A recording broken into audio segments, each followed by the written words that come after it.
Today we're if What Was Life Like for a Union Soldier in the Civil War by Sam, Abby, and Hannah. Today we're going to talk to you about the life of a Union soldier. If you didn't already know, the Union soldiers were from the North. The first thing we're going to talk to you about is how they got in the Army and the average man when they enlisted. The average man was about 5 feet and 8 inches tall and weighed about 143 pounds and was about 26 years old. When they didn't enlist, the average man could either enlist voluntarily or get drafted, and if they didn't join when they got drafted, then a bounty would go out, and if they caught them, the following consequences would take place, which meant more likely time in jail. The next thing we're going to talk about is their uniform. The uniforms were dark navy blue, and they were made from wool, and their only escape from this hot woolly outfit was a cotton shirt sent to them by their family. The Army did issue them shirts, but they were also made of wool, and their pants were also made of wool. Why this wool, you may ask?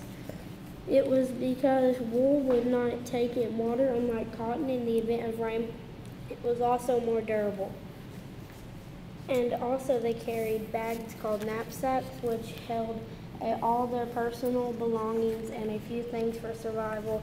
This bag included a blanket, a small protective covering called a dog tent, a set of eating implements, a canteen, a frying pan, a grooming kit, and other personal hygiene products.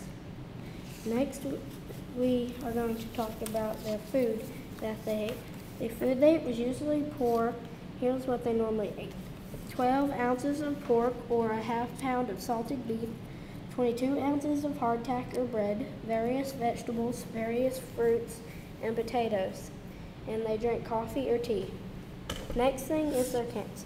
Only a fraction of the soldiers' time was spent at combat. A vast fraction of the time was spent at camp.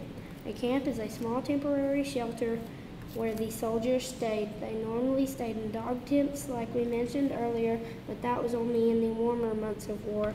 But in the colder months of war, they stayed in log cabins to keep warm. Now we are going to tell you about their weapons. Their weapons that they had used, which was normally a musket or a rifle. They didn't use a lot of heavy-duty machinery simply because they didn't have it. You're probably thinking, what did they do when they had time to spare? Well, they played cards, read books, played horseshoes, baseball, and football, which later became a favorite. Right here, they're playing cards. And this pretty much sums up the life of a Union soldier. We hope you enjoyed and learned a lot.